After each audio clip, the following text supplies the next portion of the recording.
শ্রাবণ মাসে মহাদেবের সকল ভক্ত শ্রদ্ধার সাথে মহাদেবের পুজো করে ও বেলপাতা চড়ায়। কিন্তু কেন বেলপাতা চড়ানো হয় জানেন? আসলে দেবতা ও অসুর দ্বারা সমুদ্র মন্থনের সময় প্রথমে কালকূট নামের এক বিষ বের হয়েছিল।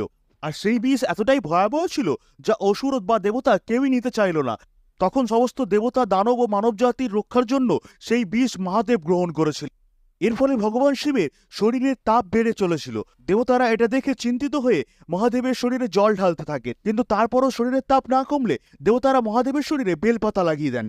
শাস্ত্রমতে বেলপাতা শরীরকে ঠান্ডা প্রদান করে এবং শরীর থেকে বিষজাত পদার্থকে বের করার জন্য বেলপাতা খুব উপযোগী। আর তাই যখন এই বেলপাতা শিবের শরীরে দেওয়া হলো, তখন ধীরে ধীরে মহাদেবের শরীরের উষ্ণতা কমতে থাকে এবং বিষের প্রভাব শেষ হতে থাকে।